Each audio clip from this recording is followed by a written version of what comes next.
Hi guys! Welcome to my channel. This is Tab Ronyo Disena TV Vlog. Andito naman po ako ngayon sa may Kaiko, sa may Bustilis po. Dito sa may vulcanizing po. Sa vulcanizing po. Ito po. Kaya ano po nangyayari po? Ano po natusok po dyan, sir? Ito, ano pa naman, quick release pa naman po ito. Kaya maganda rin po yan. Pero dito rin po ako nagpa-vulcanize din po. Lalo na pagka na-flat yung gulong ng aking bike po. Ito, panoorin po natin yan, na-plancha po yan. Mga ilang minuto po yan, sir? Pag minute? 3 minutes? Okay. Oh, 3 minutes. Ito, panoorin po natin po ito.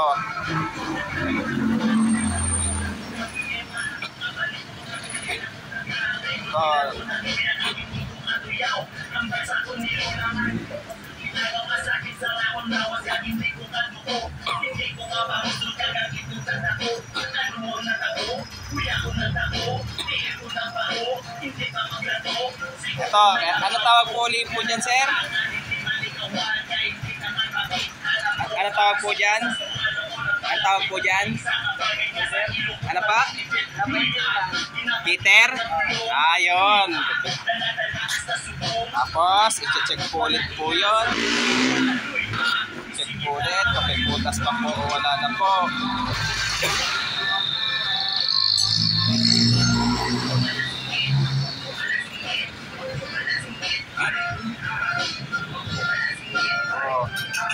Kainan na po, i-checkan po kung may butas pa po o wala na po.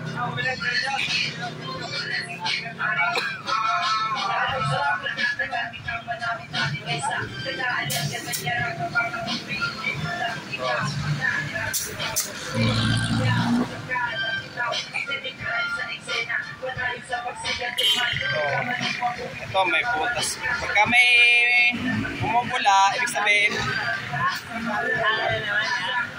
may butas pa rin po.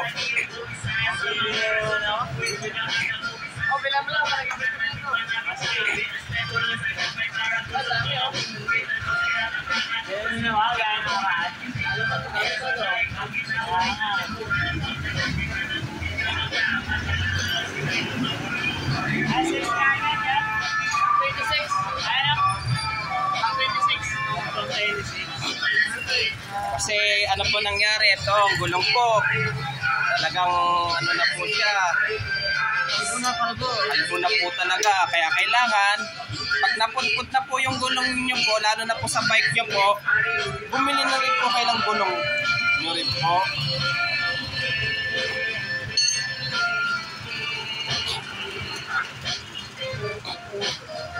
Ilang botas po yan, sir? Ano? Ito. Ano na talaga, pagkalbo na yung ano, bumili na po kayo ng mga gulong po. Ay, kasya po yan, sir?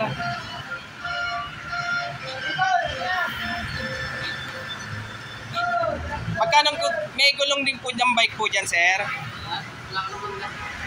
Ano, saan po galing po yung gulong po yan?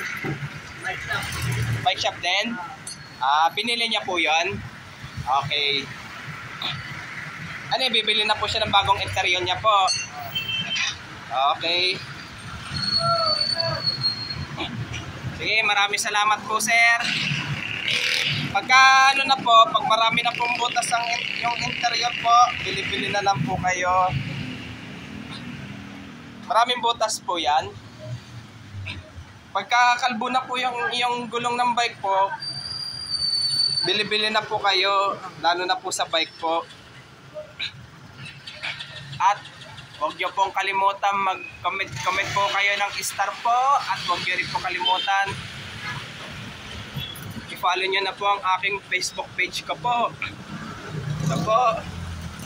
Ito, hi sir, natandaan nyo pa po ako. Bumili pa po siya ng bagong interior niya po. Pero yung gulong, pinili niya po sa bike shop po. Pagka ito, okay pa po yung gulong po yan. Okay. Ayan po, sa harap, okay pa po. Okay. Parang bagong-bago pa po yan rito. Okay. Nagbabike nila yan. Pag tuwing Sabado, Linggo. Ang daming bikers nagpa-vulcanize po dito. Kaya kailangan, pagka kalbo na po yung gulong, bumili na sila ng bago po. Sige po, maraming salamat po and happy Burmans po sa inyo lahat po. At wag niyo po kalimutan, mag-comment po kayo. At wag niyo rin po kalimutan, please like, share, and subscribe po dito sa aking YouTube channel po. Thank you for watching. God bless to all po. And happy Burmans po sa inyo lahat po.